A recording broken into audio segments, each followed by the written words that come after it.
introduction. Um, maybe not, but since this will be recorded for folks to be able to watch later Sure, date as well, absolutely. sort of start Yeah, off so go talking ahead, Ed. talking a little bit about our team. We've had the honor of representing y'all since 19 by the 2019, I believe. Uh, and our team consists of not only me, but my partner Sam Owens and Dan Baskerville. My background, for those who aren't familiar with it, I served in the Georgia General Assembly for a decade. My last three terms, I served as the House Majority Whip. Sam Owens, my partner, is a former Attorney General, served two terms as the State Attorney General. Also, before then, was the chair of the Cobb County Commission. The third member of our team that does a lot of active work for you guys is Dan Baskerville, who is a longtime political operative. We're a good, solid bipartisan team, so that no matter which way the political winds blow in Georgia, we can be very beneficial to you guys. And we very much enjoyed the representation over the last few years, uh, and and working with y'all and helping organize y'all's efforts and with y'all's active participation. You guys have seen a lot of progress down at the General Assembly over the last few years. I went back and looked, and when we first started the state allocation for all of its airports, there's 103 airports around the state, was around $15 million. This year, in the fiscal year 2024 budget, that figure jumped to $124 million. So that was due in large part to our collective efforts to work very hard to get the General Assembly members as well as the governor's office to understand the importance of the airports and to understand the desperate need for proper funding of those airports. In addition to that, we've also issues as well. We've got a couple of key issues, as a matter of fact, that will be coming up in the next session. I believe that Andrew asked for me to sort of take a step back for those who aren't familiar with the legislative process to sort of fill you all in real briefly on sort of a 101 sort of session.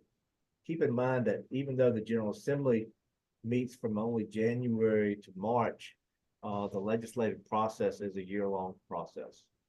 Um, when they're out of session, they have study committees. As a matter of fact, one of the key study committees that have helped lead to the increase in funding was one that you guys sponsored that I believe it was 2021 for a study committee on airports.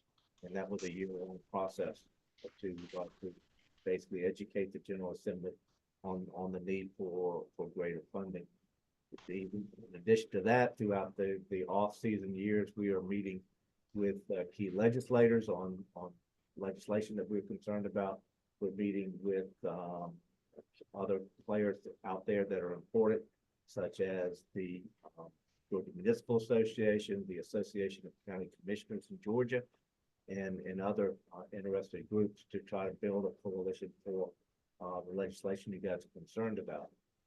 This year, in addition to that, there is an RFP that you guys have taken part in, rather have issued in order to get some additional assistance on a bill that would deal with the height restrictions around airports. These are the sort of things that they go on year long. In addition to the legislation, there's also the appropriations process, which is also a year-long process. Was it Sunday? Sunday will mark the new fiscal year, 2025. To give you an idea how long folks get to just relax after that starts, in September, the governor's office will begin working with its departments to try to formulate the next year's budget. And they work on that from September through December. The governor will then issue his proposed budget the second week in January. And then the General Assembly gets to play with it. The House, and there's usually two budgets that go through the General Assembly. One is called the supplemental budget, and the supplemental budget is basically exactly that. They take a look at any additional revenue than other than what was projected, and decide how that money will be spent. A large percentage of it usually goes to education, but other things do happen. As a matter of fact, we were a great beneficiary of that supplemental budget this year, and we hope to be a great beneficiary of it next year as well. Anyway, it goes through the budget process, always has to start in the House after the governor issues his budget. The House will pass its version of the budget, the Senate will then pass its version of the budget, and then a conference committee will be put together between the House and the Senate to come up with the final budget. This year, that was done very early in the General Assembly session. It was finally completed about 4 hours before the General Assembly adjourned. To sort of show you how difficult it can someday be. And then, of course, the governor has to sign it. And so we didn't go through that process.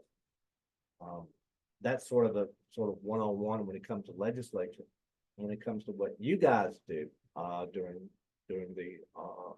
the legislative session, during the off season, to give folks an idea of what all you guys are involved in. We have during the session itself, we have frequent meetings, which weekly, sometimes daily, with key legislators, with several of you guys coming down to the Capitol to sort of talk about the important needs of the airports.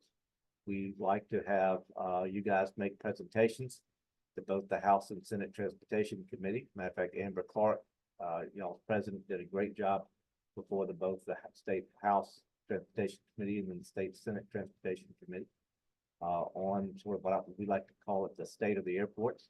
We want you guys to be viewed as the authoritative figure when it comes to airports in our state. And I think y'all are generally regarded as such, since y'all both involve both general aviation airports and commercial airports. Y'all can sort of talk about the entire airport industry in our state.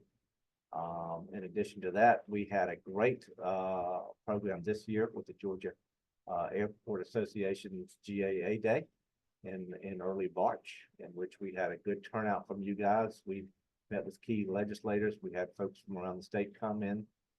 You guys were particularly hailed by both the House and the Senate in resolutions on that day, and got a good chance to get a flavor on what it's like to be down at the Capitol. During the off season, this year we had our second annual fly around that was very well attended. We had 3 planes flying around the state. One started off in Cartersville and met and visited Covington, Winder, and Pickens County.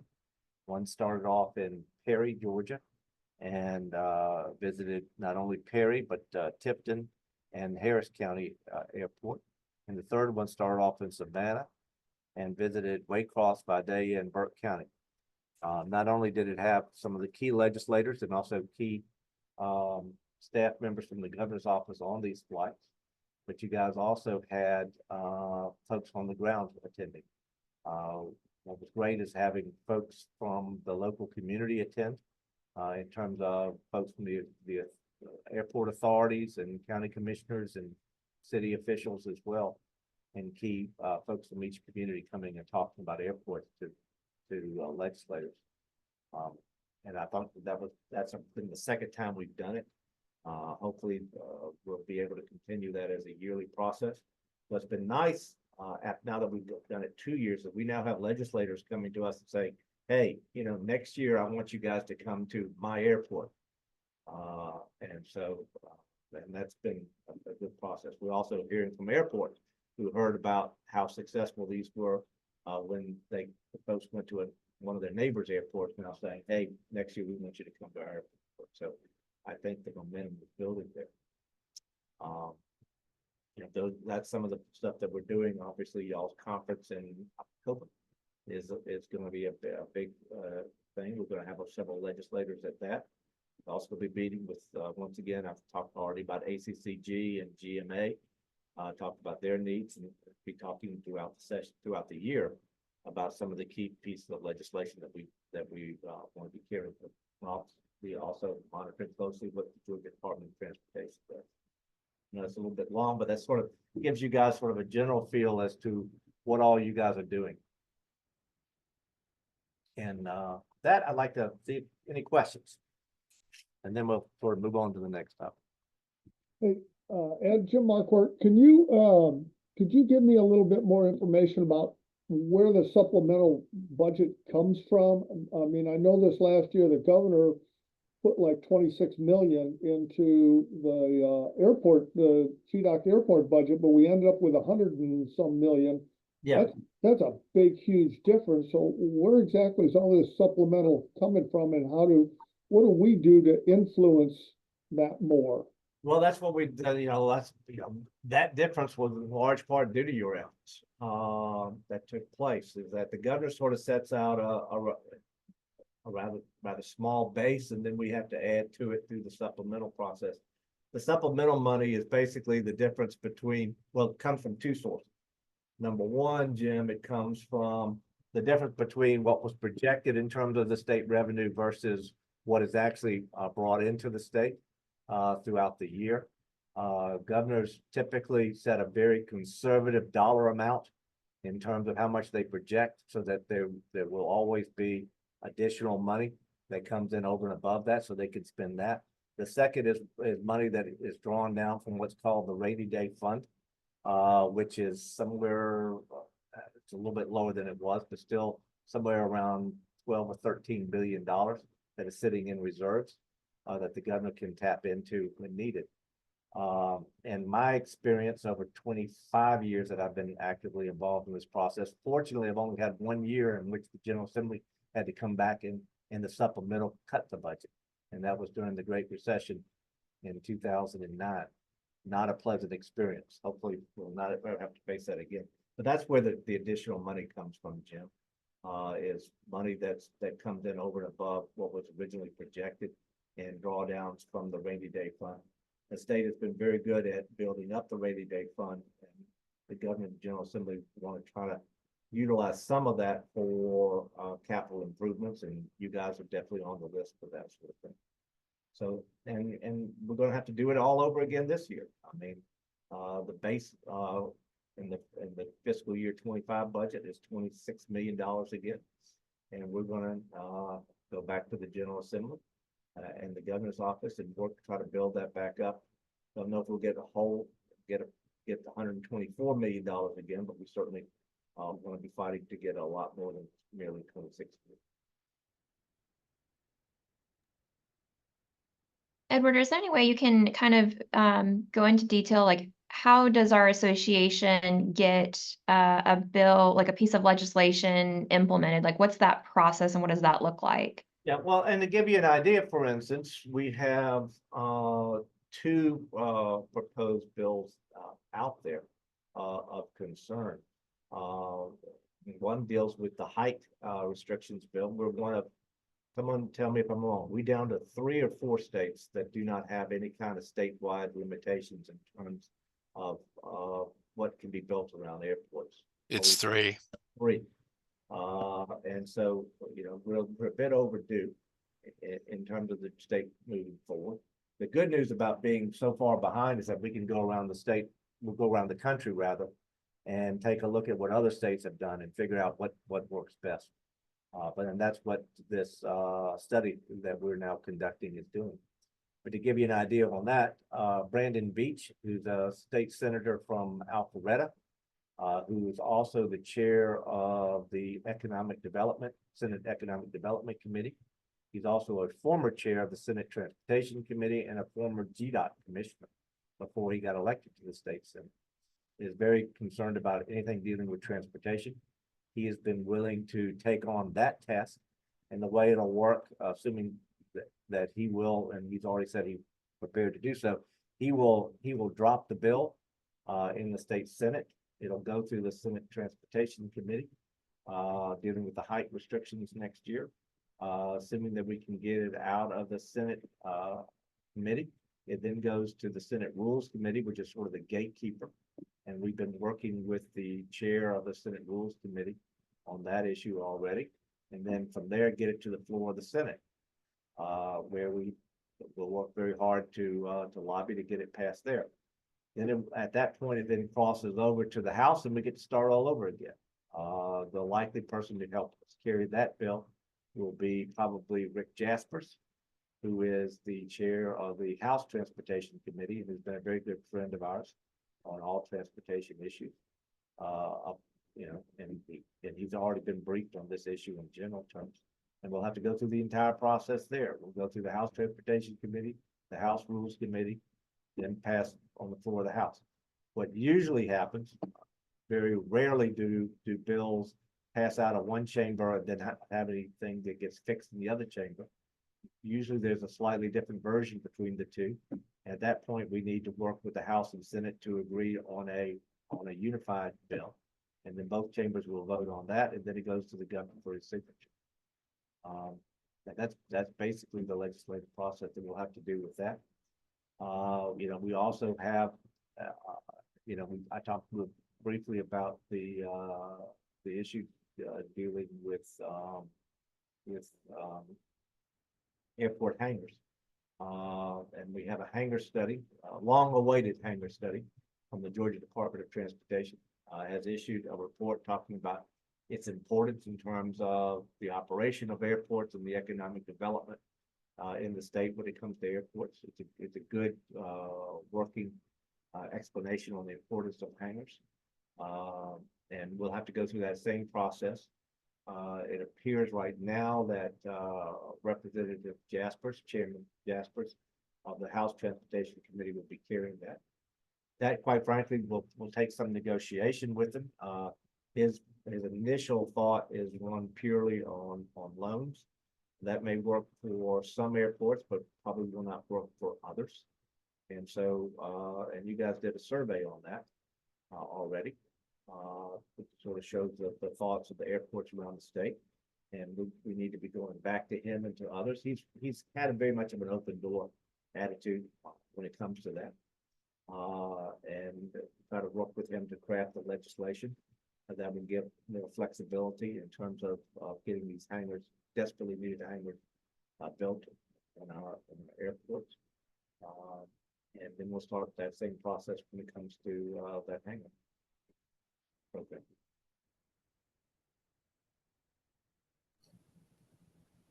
Ed, this is Van. The height restriction legislation, I know it's going to be critical to get the cities and counties on board to support whatever we decide is what we need to go with. What do you have any comments or suggestions on how we go about that? Yeah, well, the key is going to be us working with the Georgia Municipal Association and the Association of County Commissioners of Georgia, who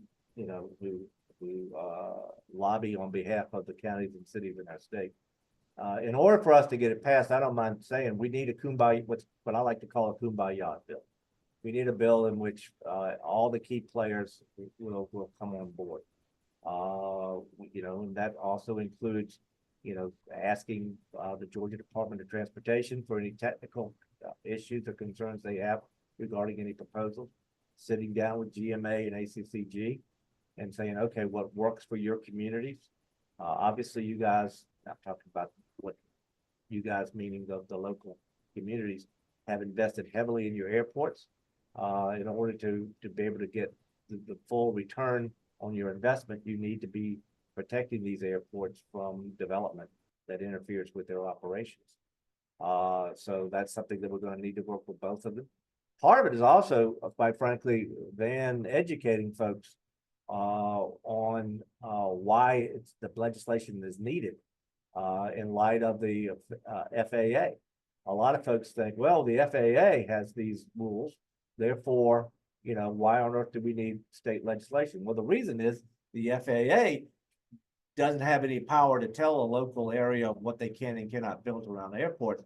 They can just choose whether or not to give money to those local airports if they don't. So this is intended to be prevented before the fact rather than punitive after the fact.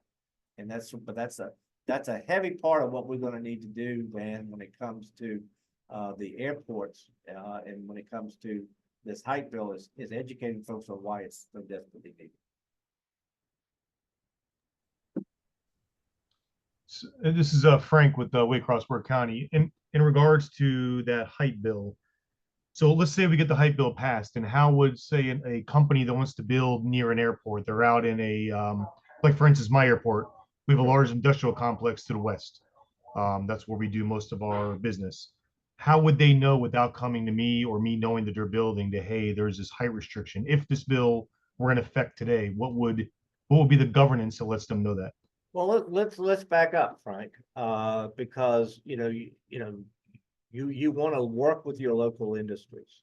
And I would say that before we pass the bill, Frank, I would like to work with you and work with other folks who have industries and businesses in their communities to sort of educate them on why this is important so that they can be part of the process.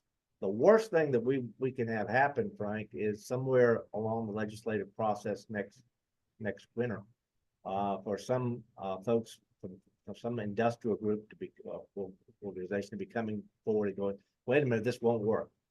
This will hurt business in Georgia. So I've talked about the importance of bringing in GMA and ACCG into the process, but you raise a great point, Frank, in that we need to be sort of reaching out over the next few months to industries that operate, such as folks in your area, to say, hey, this is what we're looking at. This is why it's needed. How does this work within your area so that you guys, the local industries, you guys get the best use of the airports as well. We want this to be, like I said, a collaborative process. Right now, you guys are involved in a study that looks at the various legislation around the country to see what works in those areas and what will work in your area. But that's only going to be the beginning part of the process. After that study is completed, sometime hopefully early in the fall, is when I need you and others to be engaged with your industries to help bring them on board as well. And that makes great sense. And the reason for that question was about 8 months ago when I took this job over, I just happened into information of a neighboring business that was going to be installing light poles for security and safety while they work at night. But they were quite literally at the threshold of my runway protection zone and encroaching farther in possibly. And the gentleman that I spoke with, I'm not going to say the company name, but he was like, we had no idea. If you had not reached out to us, we would have been going forward and sticking these light poles up, And this gets back to Frank, that's a great point. It gets back to the problem with the present system. If they had put up the light poles and you guys were trying to get some additional assistance from the feds, FAA would be coming in and saying, you got a problem after the fact. Correct. Rather than trying to educate folks before the fact. Which also, Frank, thank you for this, for your input, but this also, if I can sort of pivot slightly to something that I think is extremely important for all of our member airports around the state, and that is to engage with your local legislators during the off season. Bring in your local senators and your local representatives, as well as your airport authorities, if that's how you operate, and your local elected officials, and have a sit-down discussion. Invite them to the airport, show them the airport, show them the importance of the economic aspects of the airport. Talk about the things that are most pressing in terms of budget needs, in terms of some of these legislative needs that we're talking about. Let's start educating the local legislators early on. We've had some good success with airports that have done that. And what my firm can do and my team can do for you guys is to help set it up. I mean, a lot of times you guys aren't familiar with the legislators or aren't familiar with how to contact them. It's one of the things we do. We're more than happy to help work with you guys to get it set up with the local legislators for their attendance. Also to work with folks like Amber and Andrew and others on your board of directors who have put together excellent slideshows and PowerPoints that you guys can utilize when these folks come to your local airports and have that dialogue. And it's, because what I want, and then there's a bill coming up, let's just talk about the height bill or the hangar bill comes up. I want that local legislator, Frank, to be calling you and going, hey, you know, there's this bill coming up that deals with hangars, a bill coming up dealing with height things. Tell me why it's important. I want you guys to be their resource. You know, I'm down there at the legislature to be fighting for you, but it's really helpful if, in addition to me, they view the local legislators view you guys as the experts who they can call and quite frankly, sometimes reaffirm what I'm already telling. Yes, sir. Thank you. I think that's a good point. You know, I think sometimes because we're so much in the business that we take for granted that aviation is very specialized and is so dynamic and has so many different pieces to it that, you know, these individuals may not be exposed to it and they have no idea. Not this past time, but the time before when we did our fly around, one of the legislators who was on my flight, you know, we were sitting in there listening to one of the airport's presentations. And we got back in the plane and he turned to me and he said, what's a ramp? And and I smiled and I was like, wow. I mean, it was an eye opener for me.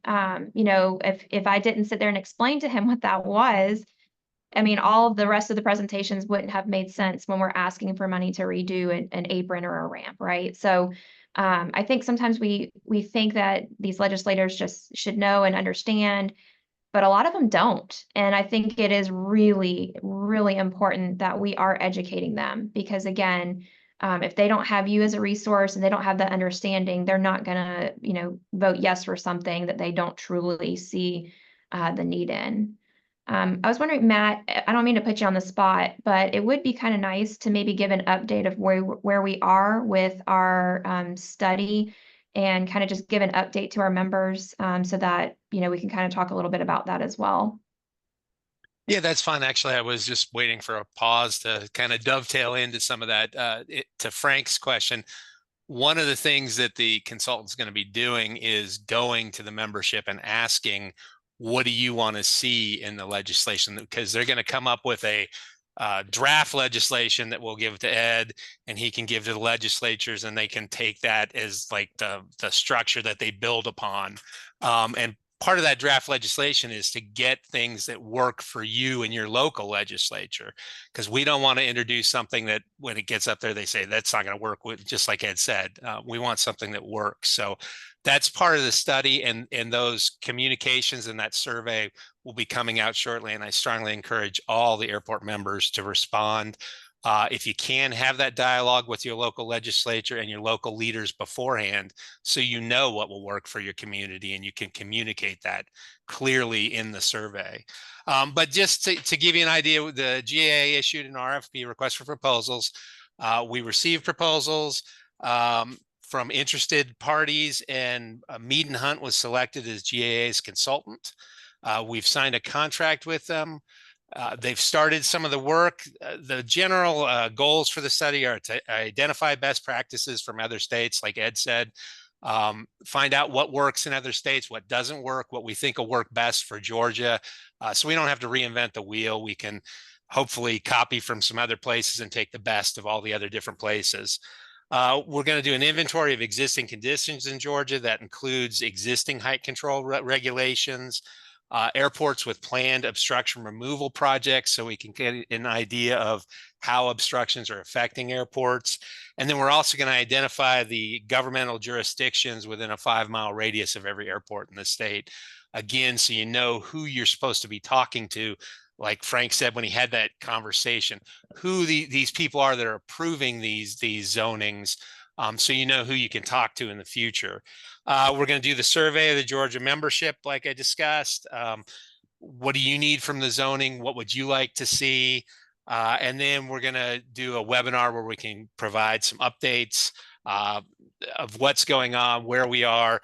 And as I mentioned before, the ultimate goal is to provide this legislative framework that we can hopefully give to Ed right around October when the legislature starts to come back in session so he can take that forward and hopefully get some legislation finished for us in the end. So that's kind of in an overview what it is.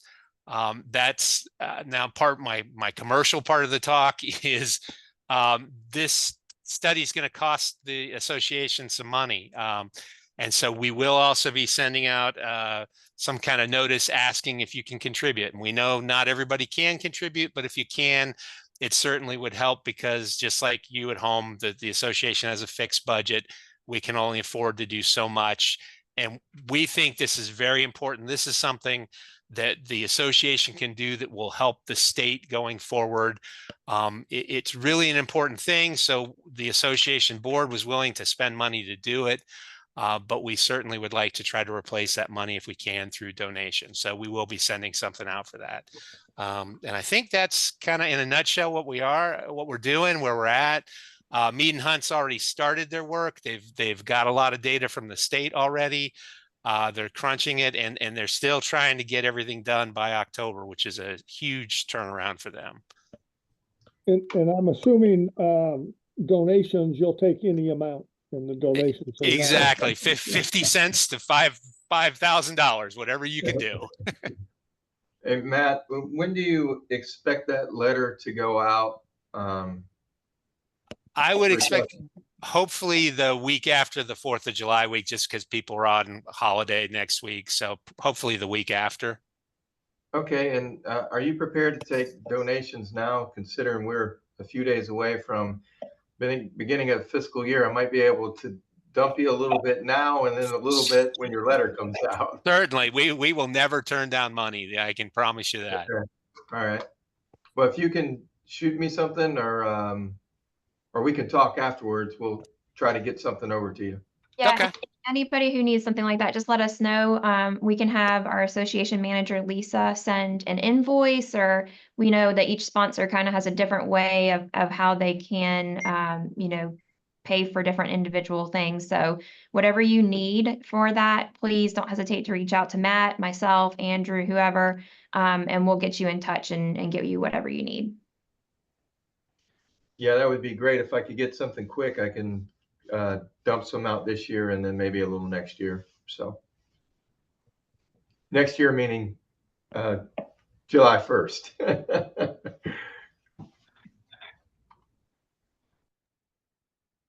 Well, guys, this is a pleasure. If there are any other questions, let me know.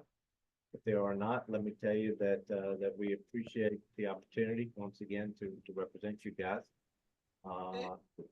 Ed, I didn't want to belabor this, but I did have one question for you. Going back to the plane tour, if my airport wanted to get put on that list, how would I go about doing that? What's the process? Well, the process Donate- is donate an airplane. you guys appoint as to be the head of it, which I may get in trouble with one of your members, because problem is he's done too good a job, and that's Van.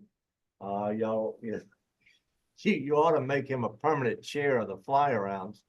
Thank you, Ed. Appreciate that. He's already got a big enough head. Yeah, well, he did a great job, and I'll let you handle it next year. his band has a committee that looks at various suggestions, and then tries to figure out what'll work. And part of it is making sure that we have the needed number of planes, and then we start figuring it out. I think we discovered this year that 3 visits works best, and 3 airplanes going in 3 different directions work very well in terms of being able to get a good cross section of legislators who like to attend. And like I said, we do. I won't give the name of the airport, but one of the folks who came to us is very high-ranking person in the Senate leadership, and so quite frankly, I'm going to recommend strongly that his airport get included. But no, I mean, part of it is assuming that you guys will continue having band look at it, try to figure out geographically what works, try to figure out what airports want to participate, because sometimes band has to sort of negotiate with various airports to see who wants to participate, and then try to figure out geographically, how does that work for the planes, and in terms of getting folks in and out. Ed, if I could, Sometimes you have to be flexible, quite frankly, up to the end. Was it the day before or the morning of one of the flights? Man, I think it was the night before. We actually had to switch from one airport to another because of weather conditions. So, If I can chime in, Ed, another way is, to get your airport on the list is if you can find someone to donate an aircraft, of the size that we typically need, a King Air 90 or a small Citation or a King Air 200, you could probably, be secure that your airport's gonna be one of them that we're gonna fly to or out of. Yeah, I think I'll go over that a little bit. So, you know, that's a big thing. We've gotten these aircraft and the pilots donated the last 2 times. Obviously, it is pretty costly. GAA has helped by picking up like the fuel and different things like that. But to, charter an aircraft obviously is kind of out of our budget. So we do call all airports that have great relationships with their tenants. If you do have one of those types of aircraft and are willing, please let us know. We would really appreciate that because we don't want to use the same pilots every time. We know it's a burden sometimes, and they're doing it out of the kindness of their hearts. So anybody who does have an available aircraft and or pilots that can help, we really would appreciate that. Typically, those individuals, like we said, the fuel will be picked up by GAA. We'll make sure they get fed lunch at one of the airports.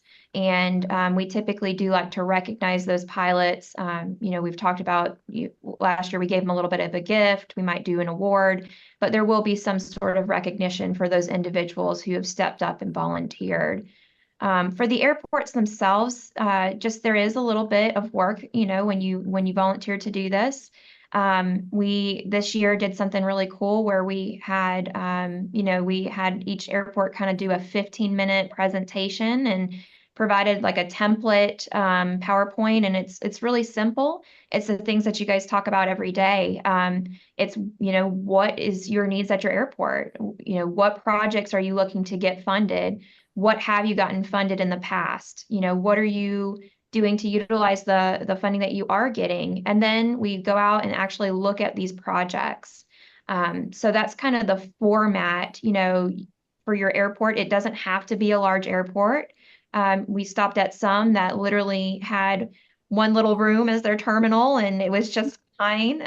We don't have to have fancy PowerPoints. We can print something out for you. The association is here to assist you through that whole process.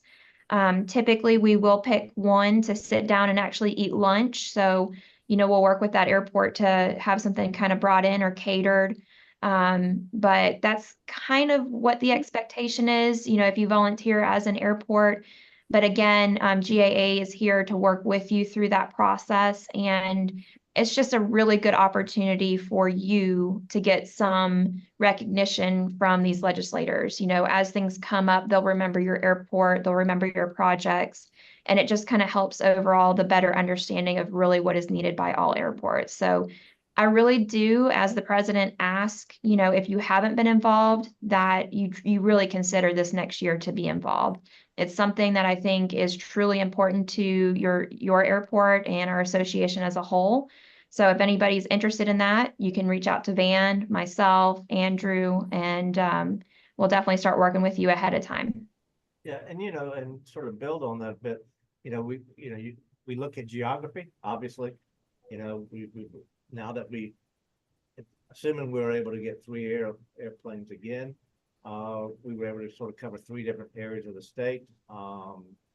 And size of the airports. You don't want to have 3 airports that look exactly alike. I mean, I was part of the plane that visited Tifton, Harris, and Perry, and those were 3 very different airports. And sometimes it's also important to get very different messages. One of the funnest airports that I visited last year, not this year, but last year, was Douglas, Georgia, which talked about the importance from the economic development aspect of their airport, because as they said, it's not like anybody is just wandering through and accidentally falls and, shows up in Douglas. You have to intend to go to Douglas. But they gave an absolutely fabulous presentation on the economic impact that the airport has in Douglas County. So, you in other areas, you have different needs as well. We have some airports that are doing well economically, and some that are really starved for assistance. And so that's something that's important for the legislators to see as well. Yeah, Ed, just to Didn't we comment on also, what, oh, sorry, go ahead, Van. I'll just quick comment on that, Ed. I think it's extremely important for a lot of these legislators that we fly around to see airports that need some, you know, that don't have a lot of resources, so they can understand how important that money that they help provide is. So if you've got a small airport and you got needs, we want you to participate. Amber, didn't we also get some input from GDOC itself on airports kind of recommended that we go to? Thank you, Jim. That's and yeah, I'll good shout out to GDOT about that. And I appreciate you doing that. GDOT does sort of go, hey, you know, these airports may be airports that would be beneficial, based on what we've seen. You're absolutely right, and I appreciate that, Jim. To give them the proper shout out, because we do work closely with GDOT in terms of trying to figure out what are some of the best airports to visit. Sure.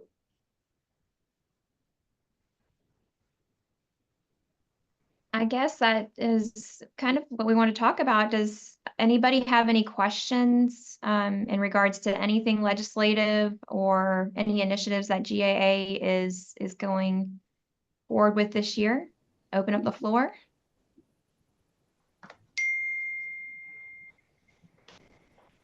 Well, if not, let me give my closing. Just you know, in our periodic newsletters that we send out, we give the contact information. Please utilize it and get a hold of us if you have some needs. I've already talked about the importance of the airports connecting with their local legislators. We're more than happy to help you with that, because that is critically important. I love that program in part because I am a former legislator who I had a Rolodex. Folks, if it was a medical issue, I had certain doctors that I called. If it was an engineering issue, certain doctors I called. If it was an airport, I had certain doctors, certain experts that I would call. These legislators are not experts on everything, but they can pass legislation that's has a great impact on your industry. So we need to make sure that they view you guys as the key resource. Yeah, and just kind of a shout out to the total membership, but with these legislative initiatives that we're putting forward this year, if there's anybody out there that's listening to this now or will listen to it later, we have a legislative committee, and we need everybody's voice. Everybody, I mean, when I got involved with this, I had very little experience, but you don't have to have a lot of experience. What the legislators want to hear is they want to hear from the airports. They want to hear from the small airports, and they want to hear from the big airports. So your voice is important. And so I would encourage everybody to get involved with this process and to try to, you know, see what's going on and see where they can go to a meeting or some way, you know, get involved with their local legislators.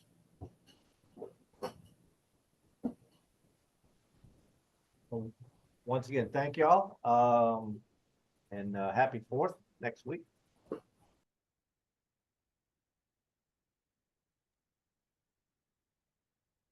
Thank you very much. Take care, guys. Thank you. Thank you.